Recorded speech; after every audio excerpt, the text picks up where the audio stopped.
श्री शिवाय नमस्तुभ्यम। ओम नमः शिवाय। हर हर महादेव। प्रिय श्रोतागण, आप सभी को नागपंचमी की हार्दिक शुभकामनाएं।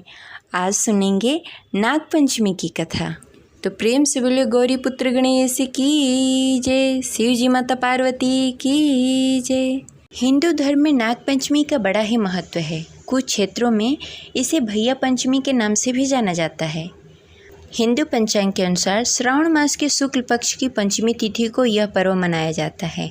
इस दिन नाग देवता की पूजा करने और रुद्राभिषेक करने का खास महत्व होता है। धार्मिक मान्यताओं के अनुसार इस दिन नाग देवता की पूजा आराधना की जाती है।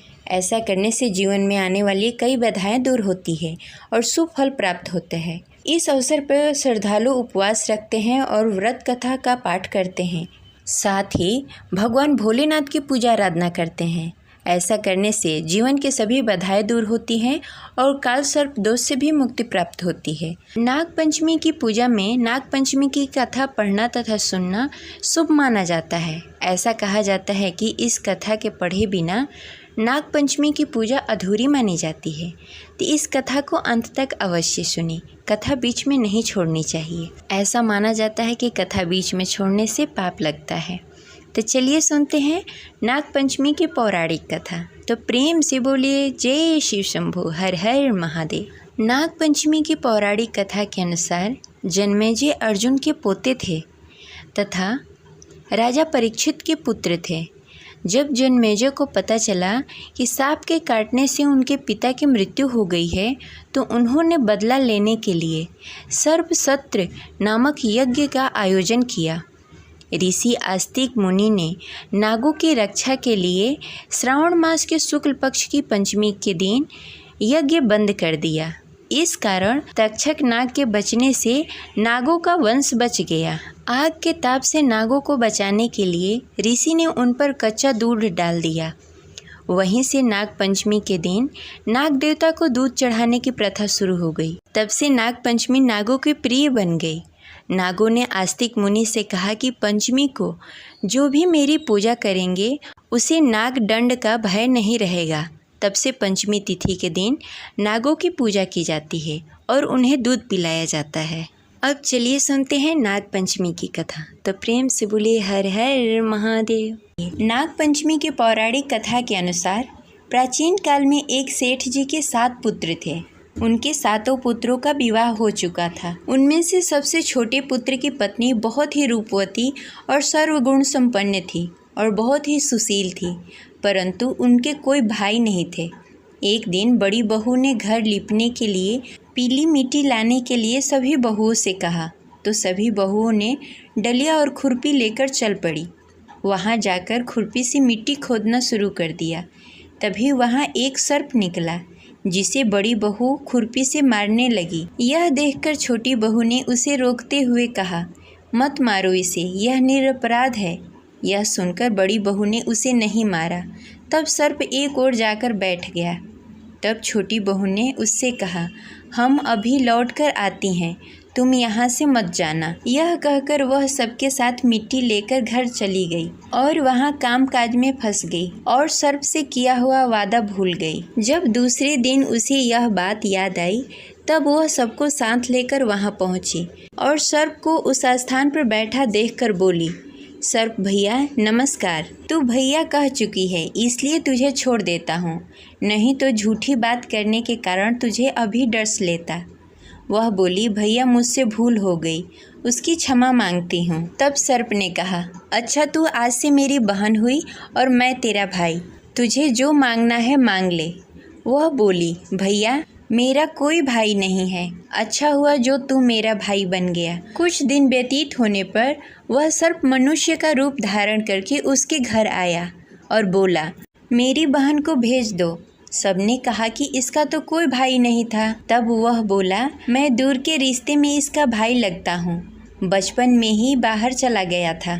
उसकी विश्वास दिलाने पर घर वालों ने अपनी छोटी बहू को उसके साथ भेज दिया। उसने मार्ग में बताया कि मैं वही सर्प हूँ, इसलिए तू डरना नहीं। जहाँ चलने में कठिनाई हो वहाँ मेरी पूँछ पकड़ लेना।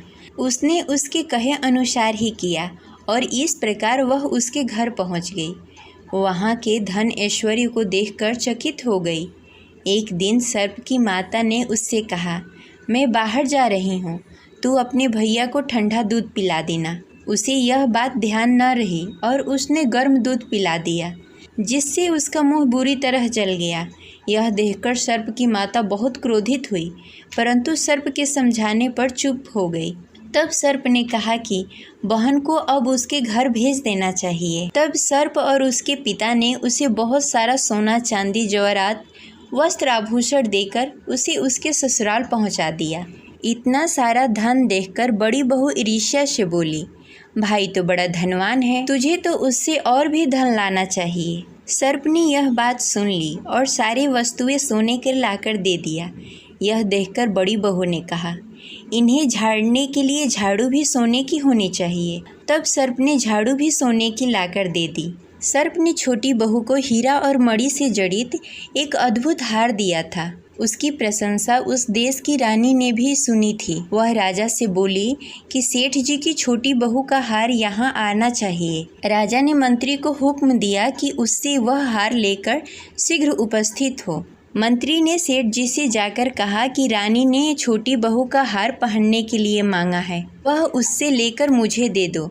सेठ जी ने डर के कारण छोटी बहू से हार मांग लिया और उस मंत्री को दे दिया।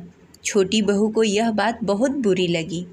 उसने अपने भाई सर्प को याद किया और आने पर प्रार्थना की कि भैया, रानी ने हार छीन लिया है, तुम कुछ ऐसा करो कि जब वह हार पहने तो उसके गले में सांप का हो जाए, और जब वह मेरे पास आए तब वो हीरा और मणि से सुशोभित हार बन जाए। सर्प ने ठीक वैसा ही किया। जब रानी ने उस हार को पहना तब वह सर्प का हो गया। यह देखकर रानी चीख पड़ी और रोने लगी। यह देखकर राजा ने सेठ के पास खबर भिजवाई कि वह छोटी बहू को तुरंत भेज दे। सेठ जी डर गए और राजा न जाने क्या करेगा। वे स्वयं छोटी बहू को साथ लेकर उपस्थित हुआ। राजा ने छोटी बहू से पूछा, तूने क्या जादू किया है? मैं तुझे दंड दूंगा। छोटी बहू बोली, राजन धृष्टता क्षमा कीजिए, यह हार ही ऐसा है कि मेरे गले में हीरे और मणि का रहता है और दूसरे के गले में सर्प का बन जाता है। यह सुनकर राजा ने वह सर्प बना हार उसे देकर कहा कि अभी पहनकर दिखाओ। छोटी बहू ने जैसे ही उस हार को पहना, वह हार हीरा और मणि का हो गया। यह देखकर राजा उसकी बात पर विश्वास कर गया और उसने प्रसन्न होकर उसे बहुत सी मुद्राएं भी पुरस्कार में दी। छोटी बहू अपने हार को धन सहित घर लौट आई।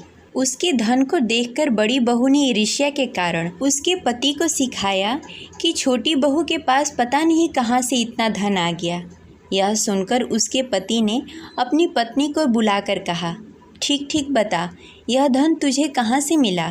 तब उसकी पत्नी सर्प को याद करने लगी। तभी उसी समय सर्प ने प्रकट होकर कहा, यदि मेरी धर्म बहन के आचरण पर संदेह प्रकट किया तो मैं तुझे दंड दूंगा। यह सुनकर छोटी बहू का पति बहुत प्रसन्न हुआ और उसने सर्प देवता का बड़ा ही सत्कार किया। उसी दिन से नागपंचमी का त्यौहार मनाया जाता है और स्त्रियां सर्प को अपना भाई मानकर उसकी पूजा करती है। ये रही नागपंचमी की पौराणिक कथा। आपको कैसी लगी कमेंट बॉक्स में ज़रूर बताएं और इस वीडियो को लाइक अवश्य करें। हर हर महादेव।